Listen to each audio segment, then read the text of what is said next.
દ્રશ્ય વેતરોડના સામે આવ્યા છે કે જ્યાં આટલા પાણીમાં લોકો જઈ રહ્યા છે। ભેદવાડના દ્રશ્યો છે। ભેદવાડના દ્રશ્યો આપ જુઓ કે જ્યાં વરસ્યો છે ધોધમાર વરસાદ અને ભારે વરસાદના કારણે પાણી ભરાયેલા છે। પાણી ભરાવાના કારણે લોકો હેરાન પરેશાન થઈ રહ્યા છે। પૂર જેવી પરિસ્થિતિનું નિર્માણ થયું છે।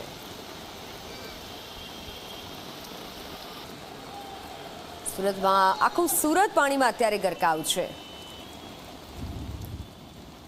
વેદ રોડના દ્રશ્યો છે અને ત્યાં લોકો કેડસમા પાણીમાં જઈ રહ્યા છે। કેટલાક વિસ્તારોમાં પૂર જેવી સ્થિતિનું નિર્માણ થયું છે। ભેદવાડ ખાડી ભયજનક સપાટીને પાર પહોંચી છે। વેદ રોડના દ્રશ્યો છે। પાંડેસરાઉદના કામરેજ વિસ્તારમાં પણ પાણી ભરાયેલા છે અને આટલા પાણીમાં લોકો જઈ રહ્યા છે। જીવન જરૂરિયાતની વસ્તુઓ લેવા માટે હોય લોકોને હાલાકી ભોગવવી પડી રહી છે અને ભારે મુશ્કેલીનો લોકો સામનો કરી રહ્યા છે।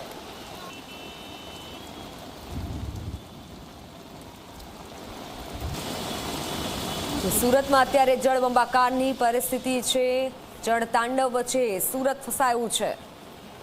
હવામાન વિભાગ દ્વારા જે રીતે રેડ એલર્ટ આપવામાં આવ્યું છે ત્યારબાદ મોડી રાતથી સુરત શહેરમાં ધોધમાર વરસાદ વરસી રહ્યો છે। સુરતના મોટાભાગના જે નીચાણવાળા જે વિસ્તારો છે તે પાણીમાં ગરકાવ થઈ ગયો છે। ત્યારે ઝી 24 કલાકની ટીમ આવી પહોંચી છે સુરતના વેડ પંડોળ વિસ્તારમાં। આપ જોઈ શકો છો વેડ રોડ પંડોળ વિસ્તારનો સીધો આ દ્રશ્ય છે જ્યાં થોડા સમય પહેલા અહીં જે છે તે અહીં પાણી ભરાયા ન હતા, પરંતુ જે રીતે સુરતની જે ખાડીઓ છે તે ખાડીઓ ઓવરફ્લો જોવા મળી રહી છે। ત્યારબાદ પાણી જે છે તે બેક મારી રહ્યા છે અને લોકો જીવના જોખમે 3.5 થી 4 ફૂટ જેટલા જે પાણી છે તે પાણીમાંથી પસાર થવા માટે મજબૂર બની રહ્યા છે। આપ જોઈ શકો છો આખે આખો જે વિસ્તાર છે તે વિસ્તાર બેટમાં ફેરવાઈ ગયો છે। લોકોને પારાવાર મુશ્કેલીઓનો સામનો કરવો પડી રહ્યો છે। જે નોકરિયાત વર્ગ હતો તેમને રજા આપી દેવામાં આવી છે, કારણ કે સુરતના 70% વધુનો જે ભાગ છે તે ભાગ પાણીમાં ગરકાવ થઈ ગયો છે। જ્યાં અને ત્યાં ટ્રાફિક જામની જે પરિસ્થિતિનું નિર્માણ થયું છે અને મહત્વની વાત છે કે પાણી જે રીતે સતત જળસ્તર વધી રહ્યા છે, સુરતમાં પૂર આવવાની પૂરેપૂરી શક્યતા અહીં જોવા મળી રહી છે। સીધા દ્રશ્યો આપ જોઈ શકો છો, ટ્રાફિક જામના પણ અહીં દ્રશ્યો જોવા મળી રહી છે। જે દુકાનો છે, જે ઘર છે તેમાં પાણી ભરાવાની પરિસ્થિતિનું નિર્માણ થયું છે। લોકો ક્યાંથી ઘરે જાય તે એક સવાલ છે, કારણ કે સુરત શહેરમાં તમામ મોટા ભાગના વિસ્તારોમાં આ જ રીતે પાણી ભરાઈ ગયા છે અને પાણી ભરાઈ જતા લોકોને ભારે હાલાકીનો સામનો કરવો પડી રહ્યો છે। કલેક્ટર દ્વારા પણ લોકોને અપીલ કરવામાં આવી છે કે વગર કામના ઘરની બહાર ના નીકળે, પરંતુ જે લોકો છે તે લોકો આ વરસાદી પાણીની મજા લેવા માટે આવી પહોંચ્યા છે અને હજી પણ રેડ એલર્ટ આપવામાં આવ્યું છે અને ધોધમાર વરસાદ શરૂ છે। એટલે કે એક વાત ચોક્કસથી છે, જો આ જ રીતે વરસાદ સુરત શહેરમાં રહેશે તો પૂર આવવાની પૂરેપૂરી શક્યતા જોવા મળી રહી છે। કેમેરામેન વિજય બેસાણી સાથે ચેતન પટેલ, ઝી મીડિયા, સુરત। કેડસમા પાણીમાં લોકો પસાર થઈ રહ્યા છે। સુરતમાં અત્યારે ધોધમાર વરસાદ પડ્યો છે અને આ ધોધમાર વરસાદમાં સુરતમાં જળભરાવની પરિસ્થિતિ છે। આખા સુરતમાં પાણી ભરાયા છે। આપ જુઓ એમ્બ્યુલન્સ જવામાં પણ મુશ્કેલી પડી રહી છે અને એમ્બ્યુલન્સ પણ નથી જઈ રહી। વાહનો અડધા ડૂબી ગયા છે, લોકોના ઘરોમાં પાણી ભરાયા છે। તો સુરતમાં અત્યારે ભારે વરસાદના કારણે જે પરિસ્થિતિનું નિર્માણ થયું છે, ધોધમાર વરસાદ વરસ્યો અને લોકો હાલાકી વેઠવી રહ્યા છે। એ પછી પશુ હોય કે તમામ લોકો અત્યારે મુશ્કેલીનો સામનો કરી રહ્યા છે। સુરતમાં ઠેર ઠેર પાણી ભરાયેલા છે।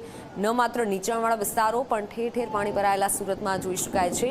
અલગ અલગ વિસ્તારોમાંથી જે દ્રશ્ય સામે આવી રહ્યા છે, સુરતમાં પાણી ભરાયેલા છે અને લોકો તંત્રની કામગીરી સામે રોષ ઠાલવી રહ્યા છે, કારણ કે ભારે વરસાદના કારણે પાણી તો ભરાય છે પણ પાણી નિકાલની યોગ્ય વ્યવસ્થા નથી હોતી, જેથી વધારે પાણી ભરાય છે અને લોકો આ મુશ્કેલીમાં મુકાય છે।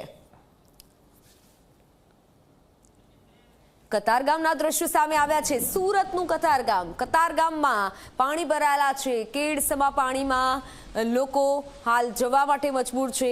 કેડસમાં પાણી ભરાઈ ગયા છે અને કતારગામના દ્રશ્યો જુઓ કે જ્યાં લોકો ઘરોમાં કેદ થઈ ગયા છે. આખું સુરત અત્યારે પાણી જ પાણીની પરિસ્થિતિ વચ્ચે ફસાયું છે. એ પછી કતારગામ હોય, વેડ રોડ હોય કે પછી પાંડેસર, અલગ અલગ વિસ્તારોમાંથી જે દ્રશ્ય સામે આવી રહ્યા છે ભયાનક છે. વાહનો ડૂબી ગયા છે અને ઘણા તો નીચાણવાળા જે ઘરો છે તેમાં પણ પાણી ભરાયેલા છે ને આટલા પાણીમાંથી પણ લોકો પસાર થઈ રહ્યા છે, કારણ કે ઘણા બધા જે લોકોના મહત્વના કામ હોય છે અથવા જીવન જરૂરિયાતની વસ્તુઓ લેવા માટે પણ બહાર નીકળવું લોકોનું મુશ્કેલ બની ગયું છે. ત્યારે તંત્રની કામગીરી સામે લોકો રોષ ઠાલવી રહ્યા છે કે આ કેવી તંત્રની કામગીરી કે જ્યાં રસ્તા પર પાણી ભરાવાના કારણે બોટ લેવી પડે. બોટનો સહારો અત્યારે સુરતી લાલાઓ લઈ રહ્યા છે. સુરતવાસીઓ કે જે કતારગામ અને અલગ અલગ વિસ્તારના દ્રશ્યો સામે આવ્યા છે ત્યાં બોટ રાખવી પડી છે. હજુ આજે વરસાદ વરસ્યો છે, 2 દિવસથી સુરતમાં વરસાદી માહોલ છે અને ત્યાં પરિસ્થિતિ છે બોટ રાખવી પડી છે. બીજા વિસ્તારમાં જવા માટે, લોકોને બચાવવા માટે બોટનો સહારો અત્યારે સુરતીઓ લઈ રહ્યા છે. પાંડેસરા, ઉધના, કામરેજ વિસ્તારમાં અત્યારે પાણી ભરાયેલા છે. પાણી જ પાણીની પરિસ્થિતિ છે.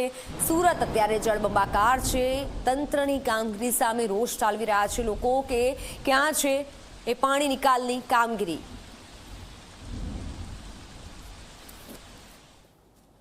સુરતમાં હાલ પૂર જેવી પરિસ્થિતિનું નિર્માણ થયું છે. જે રીતે ધોધમાર વરસાદ વરસી રહ્યો છે જેને કારણે સુરતમાં હાલ પૂર જેવી પરિસ્થિતિનું નિર્માણ થયું છે. સીધા દ્રશ્યો આપ જોઈ શકો છો.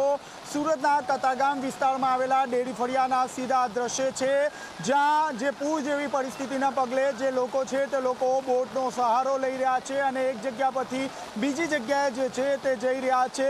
કમર સુધીના જે પાણી છે તે પાણી ભરાઈ જતા લોકોને ભારે હાલાકીનો સામનો કરવો પડી રહ્યો છે. સીધા દ્રશ્યો આપ જોઈ શકો છો. હવામાન વિભાગ દ્વારા સુરત સહિત દક્ષિણ ગુજરાતમાં ભારે વરસાદની આગાહી કરવામાં આવી છે. રેડ એલર્ટ કરવામાં આવ્યું છે. આ વચ્ચે જે લોકો છે તે લોકોને પારાવાર મુશ્કેલીઓનો સામનો કરવો પડી રહ્યો છે, કારણ કે સુરત શહેરમાં સતત મધરાતથી જે રીતે ધોધમાર વરસાદ વરસી રહ્યો છે જેને કારણે પૂર જેવી પરિસ્થિતિનું નિર્માણ થયું છે. આપ જોઈ શકો છો કમર સુધીના પાણી વચ્ચે જે નાના બાળકો છે તેઓ પણ અહીંથી પસાર થઈ રહ્યા છે. લોકોને પારાવાર મુશ્કેલીઓ પડી રહી છે. તંત્ર દ્વારા તમામ જે તડામાર તૈયારીઓ પ્રી મોન્સૂનને લઈને કરવામાં આવી હતી, પરંતુ આ કામગીરી માત્ર કાગળ પર જ જોવા મળી રહી હતી. આપ જોઈ શકો છો કરોડો રૂપિયાનું જ્યારે બજેટની ફાળવણી થતી હોય છે ત્યારે આ બજેટની ફાળવણી માત્ર કાગળ પર જ રહી ગઈ છે. બીજી તરફ જોવા જઈએ તો હાઈ એલર્ટ વચ્ચે કલેક્ટર દ્વારા પણ જે કંટ્રોલ રૂમ છે તે કંટ્રોલ રૂમમાં તમામ પ્રકારની માહિતી મેળવવામાં આવી રહી છે. જી, શું પરિસ્થિતિ છે આ વિસ્તારમાં? કાકા, પાણી તો બહુ ભરાઈ જાય છે અહીંયા. કાલે બી આવી જ પરિસ્થિતિ હતી. કાલે બી આવી રીતના બહુ પાણી ભરાયું છે. કેટલા પાણી છે આગળ? હજી બી વધારે પાણી છે આની કરતા બી. બધાના લોકોના ઘરોમાં બી પાણી ઘૂસી ગયા છે અને દુકાનોમાં બી લોકોને નુકસાન ઘણું વધારે થયું છે. આપ જોઈ શકો છો લોકોને નુકસાન જવા પામ્યું છે અને જે લોકો છે તે લોકો આ રીતે બોટનો સહારો લઈ રહ્યા છે. અને આપ હું કેમેરામેનને કહીશ કે બીજી તરફના જે દ્રશ્યો છે તે બતાવવાનો પ્રયાસ કરે. આપ જોઈ શકો છો જે લોકો છે તે લોકો પોતાનું અડધું વાહન ડૂબી ગયું છે અને અડધું વાહન લઈને અહીંથી પસાર થવાની નોબત આવી રહી છે. તેમની ગાડીને ધક્કો મારીને આગળ વધી રહ્યા છે. જ્યાં અને ત્યાં જે બોટ છે તે બોટના દ્રશ્યો અહીં જોવા મળી રહ્યા છે. જે લોકો છે અને જે દુકાનદારો છે તેમના ઘરોમાં પણ પાણી ભરાઈ જતા લોકોને ભારે નુકસાનીનો વેઠવાનો વારો આવ્યો છે. જો આ જ રીતે ગાજવીજ અને ધોધમાર વરસાદ વરસે તો સુરતમાં તમામ જે વિસ્તાર છે તે બેટમાં ફેરવાઈ જાય તેવી પૂરેપૂરી શક્યતા જોવા મળી રહી છે. કેમેરામેન વિજય બેસાણી સાથે ચેતન પટેલ, ઝી મીડિયા, સુરત.